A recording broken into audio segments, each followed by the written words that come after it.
So I'm back.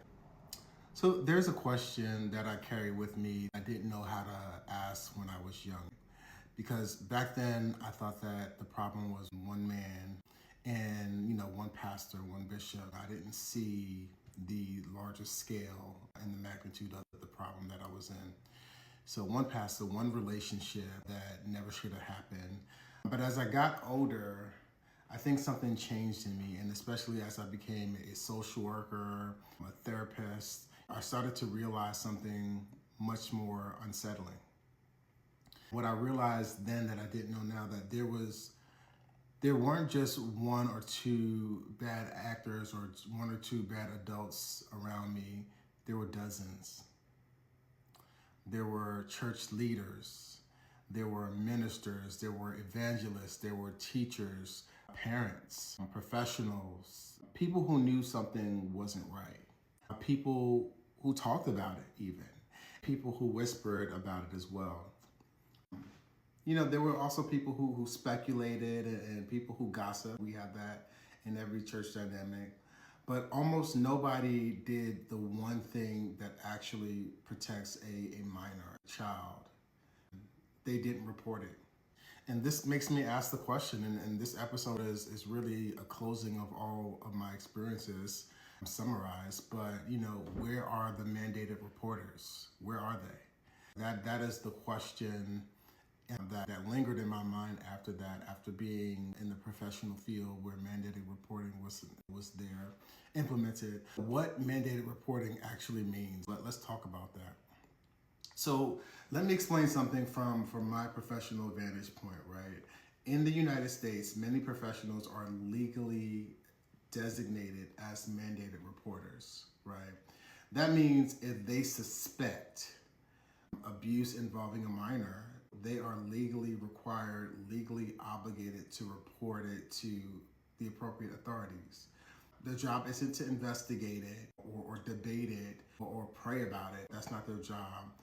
They have to report it. Mandated reporters include people like myself, a social worker, teachers, therapists, doctors, nurses, schoolers, administrators, childcare workers, police officers, and the list actually goes on, and you can take your time to do your own research. But if those professionals suspect abuse and fail to report it, they lose their license. Sometimes they lose their jobs, they lose their livelihoods, and sometimes they also face criminal consequences. So the reason those laws exist is really simple, right? It is so, for a few reasons. Children really have the power to protect themselves. That's one thing, right? So society places these responsibilities or that responsibility on the adults, on the authoritative figures. So what makes this story even harder is this. Here's the part that becomes deeply troubling when I reflect on my own experience.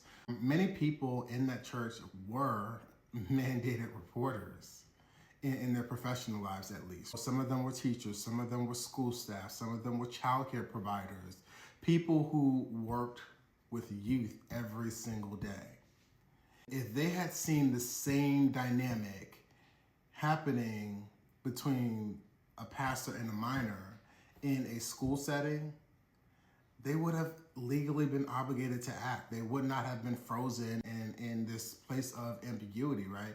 They would have called the hotline.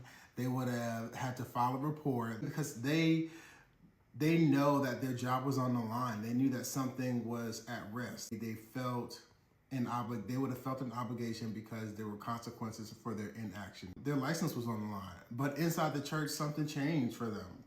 The same people who would have reported abuse at work suddenly treated the situation differently. Instead of reporting, they whispered. Instead of reporting, they speculated. Instead of reporting, they gossiped. But they didn't intervene.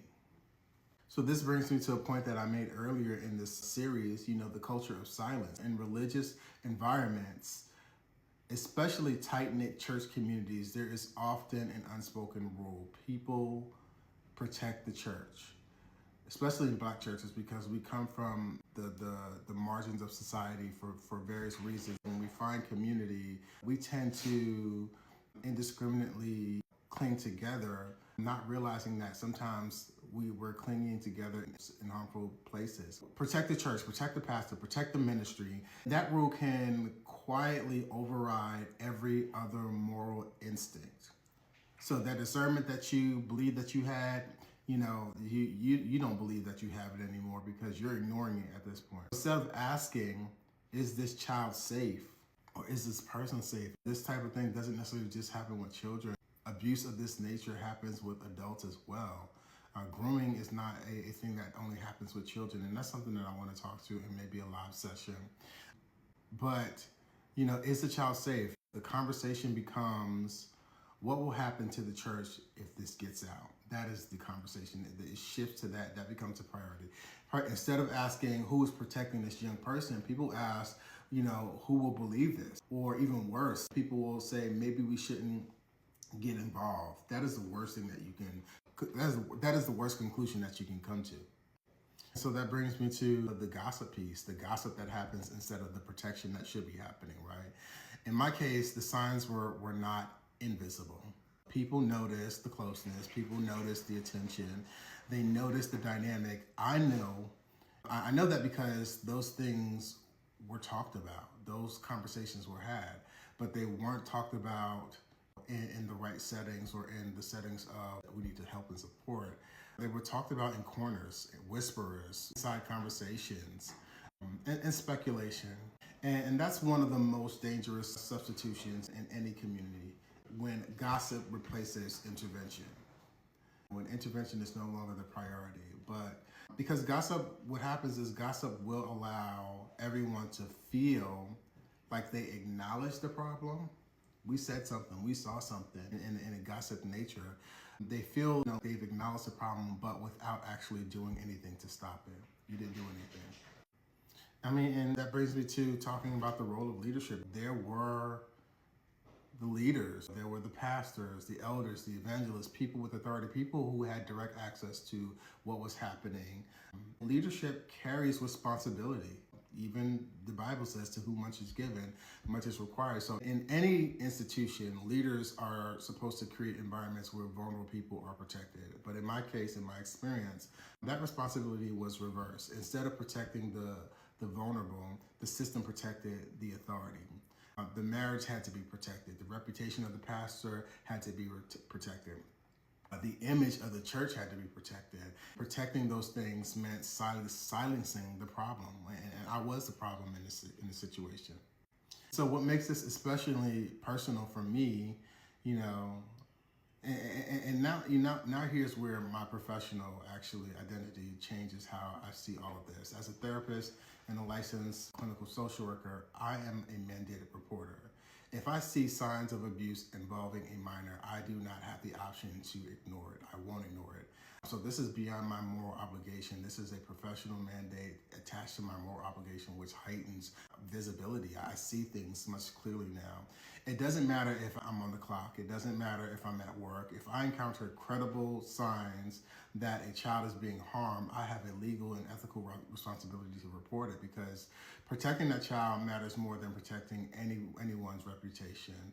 The responsibility exists for me all the time, not just during business hours.